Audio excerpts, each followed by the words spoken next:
Tribal areas में एक ज़िला है करम के नाम से, जहाँ पे 35 लोग कत्ल हो गए हैं जस्ट इन अ डे और टू, और तकरीबन पौने 200 के करीब बंदे जख्मी हो गए हैं गोलियों की फायरिंग से। सब कुछ अब खैबर पख्तूनख्वा की हुकूमत पर छोड़ दिया है और ऐसे लगता है कि खैबर पख्तूनख्वा के लोगों से बदला लेने की कोशिश हो रही है कि उन्होंने तहरीक इंसाफ को इतना वोट क्यों दिया।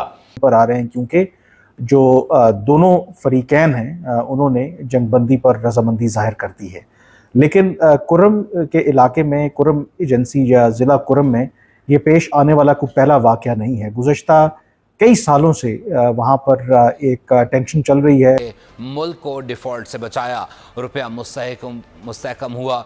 वज़ीर आज़म का विजन यही है कि मुल्क को चलने दो।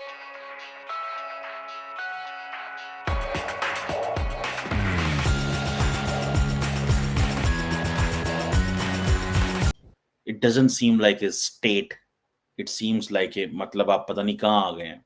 और मसला क्या है, इस इशू ऑफ लैंड प्रॉपर्टी का मसला है, लेकिन एथनिक रिलीजियस डिफरेंसेस भी ऑलरेडी मौजूद हैं। वहाँ शिया सुन्नी के मसले भी रहते हैं बहुत सारे, लेकिन अब देखिए 35 लोग मारे गए हैं। ग्वादर के अंदर जो बलोच यकजहती कौंसल कमेटी है वो जलसे कर रही है। एक खातून है महरंग बलोच, शी रिप्रेजेंट्स, कहती है कि मैं बलोचों को रिप्रेजेंट कर रही हूँ, लेकिन स्टेट ऑफ पाकिस्तान कहती है कि ये खातून BLA और BLF और बहुत सारी और जो बलोच मिलिटेंट ऑर्गेनाइजेशंस हैं उनका पॉलिटिकल फेस है। वो टेररिस्ट ऑर्गेनाइजेशंस जो ईरान में छुपी हुई हैं या बाकी जगहों पे छुपी हुई हैं।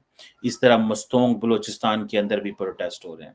आपने ये जो तस्वीर देख रहे हैं, इस तस्वीर के अंदर आपने देखा होगा कि ग्रीडा थनबर्ग जो हैं, जो कि क्लाइमेट जस्टिस एक्टिविस्ट हैं, उन्होंने भी एक पिक्चर उठाई और कहा जी कि मैं बलोचों के साथ खड़ी हुई हूँ। अब क्वेश्चन ये आता है, ये तो कोई खैर मसला नहीं है, पूरी दुनिया में ऐसे होता है कि इंटरनेशनल इश्यूज जब भी आते हैं, इंडिया में मसले हों तो दुनिया बाहर निकल आती है, ईरान में मसले हों तो अमेरिका में प्रोटेस्ट होते हैं, फ्रांस में कुछ हो तो दुनिया में प्रोटेस्ट होते हैं, लेकिन हमारे भी प्रोटेस्ट होते हैं, दुनिया कहती है जी। क्वेश्चन ये नहीं है कि बलोचिस्तान में प्रोटेस्ट हो रहे हैं, ये जो बलोच यकजहती कौंसिल है ये लगी हुई है फौज के खिलाफ। फौज कहती है कि ये लोग जो हैं ये इलेक्शंस क्यों नहीं लड़ते, ये पॉलिटिक्स में क्यों किरदार अदा नहीं करते, ये बच्चों को स्कूलों कॉलेजों से निकाल के मिलिटेंट बनाना चाहते हैं। हुकूमत जो है, पॉलिटिकल गवर्नमेंट लार्जली साइलेंट रहती है, वो समझती है कि ये स्टेट का मसला है। जो पॉलिटिशियंस हैं सेंटर में वो कहते हैं कि ये स्टेट का मसला, ये हमारा मसला नहीं है। जिस तरह पाकिस्तानी पॉलिटिशियंस कहते हैं ना कश्मीर और इंडिया फौज का प्रॉब्लम है, वो कहते हैं ये बलूचिस्तान भी फौज का मसला है। लेकिन फौज जो मर्जी कर ले, जब तक उसको पॉलिटिकल सपोर्ट हासिल ना हो चीजें बेहतर नहीं हो सकती। जो मैं चीजें समझता हूँ वो ये है, until and unless we sit and talk, बात बैठ के नहीं करेंगे, मसला कभी हल नहीं होगा। अब देखिए दुनिया के अंदर कौन सा ऐसा मुल्क है जहाँ पे 35 लोग मारे एंड मेन स्ट्रीम मीडिया उस पर बात भी नहीं करता।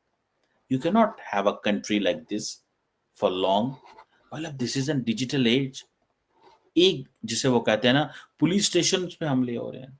इस ट्राइबल प्लेस, मुझे पता है ये ट्राइबल एरिया है, ठीक है, करम का इलाका ट्राइबल एरिया, लेकिन पुलिस पे हमला कर देना, कहीं भी आप खबर देते हैं। और मजे की बात यह है कि जो वजीर आला है उस प्रोविंस का, वो उस इलाके में नहीं जाएगा जहां पे ये मसला हो रहा है, क्योंकि उसको पता है कि वहां पे कत्लो गारत हो रही है, तो मैं जाऊंगा तो वहां मसला ना बन जाए, पुलिस मुझे लेके नहीं जा सकती। वैसे तो पूरे मुल्क से तहरीक इंसाफ को वोट मिला, पंजाब से भी, वहां पर अलग तरह से बदले लिए जा रहे हैं। उसमें और बहुत सी बातें हैं, जिस तरह एहसास प्रोग्राम खत्म किया गया, लंगर खाने पनागाहें बंद की गई और सेहत कार्ड जिस तरह बंद कर दिया गया, और तरह से वहां पर बदले लिए जा रहे हैं। लेकिन खैबर पख्तूनख्वा में 35 लोग हलाक हो गए और हुकूमत ने कुछ नहीं किया सिवाय इसके कि अपने इख्तिदार पर तवज्जो दें, किस तरह से हम इख्तिदार बचा सकते हैं। और ये सारा कुछ जनाब खैबर पख्तूनख्वा हुकूमत जाने, उनका काम जाने, हमारा इससे क्या लेना देना। इसमें कोई शक नहीं कि 5 दिन क्या करती रही खैबर पख्तूनख्वा की हुकूमत। वज़ीर आला खैबर पख्तूनख्वा अली मीन गंडापुर से सवाल पूछे जा रहे हैं कि क्यों इस तरह से हुआ। 185 लोग जख्मी हुए, 185 लोग जख्मी हो गए।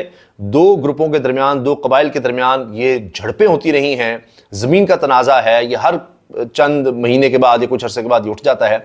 इस दफा इसमें 35 लोग और पिछले 24 घंटे में 15 लोग इसमें हलाक हुए हैं दोनों तरफ से। आप अंदाजा लगाइए। और उसके बाद जाकर अली बिन गंडापुर या जो खैबर पख्तूनख्वा की हुकूमत है, सूबाई हुकूमत, वो कम से कम जंगबंदी करवाने में कुछ जंगी, मैं इसको कहूंगा कि इतने ज्यादा लोग, 185 लोग जख्मी, 35 लोग मारे गए, ये सब कुछ रुकवाने में या कम से कम माहिदीन को साथ मिलाकर मामले को रजामंदी से किसी तरफ ले जाने पर मना सकी है। लेकिन बड़ी खौफनाक सूरत हाल रही, फायरिंग होती रही। कहीं आपने देखा होगा मीडिया पर इसका कोई खास तस्करा नहीं हुआ, क्योंकि अगर तस्करा हो रहा है तो बस ये कि वो हुकूमत जा रही है जी, ये जमात इस्लामी से बात कर रहे हैं, 10 मुतालबात आ गए हैं, वहाँ जा रहे हैं, धरना दिया हुआ है, मुज़ाकरात हो रहे हैं। अब उसके बारे में भी खबर आई कि मुज़ाकरात फ़िलहाल नाकाम हो गए हैं और जमात इस्लामी की तरफ से धरना जारी रखने का ऐलान कर दिया गया है। वो एक अलग मसला बना हुआ है। ऊपर से 5 अगस्त को तहरीक इंसाफ भी बड़ा भरपूर एहतजाज करने जा रही है, क्योंकि 1 साल मुकम्मल हो जाएगा इमरान खान साहब को कैद हुए और 5 अगस्त को उनको कैद किया गया था और फिर अपना शेड्यूल देंगे। तहरीक इंसाफ भी अब तैयार है धरने के लिए, अंदाज़ा लगाइए। पहले एक मजहबी जमात ने धरना दिया, फिर अब जमात इस्लामी का है, ताजिर और दीगर तंजीमें वो भी धरने की बात कर रही हैं, एहतजाज की बात कर रही हैं, और अब तहरीक इंसाफ की तरफ से भी कहा जा रहा है। तो हुकूमत हर तरफ से मुश्किल में अपनी जगह नजर आती है। लेकिन ऑन एंड ऑफ इस तरह के वाकयात होते रहते हैं, लेकिन मेन स्ट्रीम मीडिया के ऊपर इसलिए भी ज़्यादा तस्करा नहीं होता क्योंकि वहाँ पर ना सिर्फ मुख्तलिफ कबाइल के दरमियान जो ज़मीन का तनाज़ा है, पानी का तनाज़ा है, जबकि उसके अंदर फिर एक सेक्टेरियन जो फ़िरका वारियत वाला एलिमेंट है वो भी शामिल है।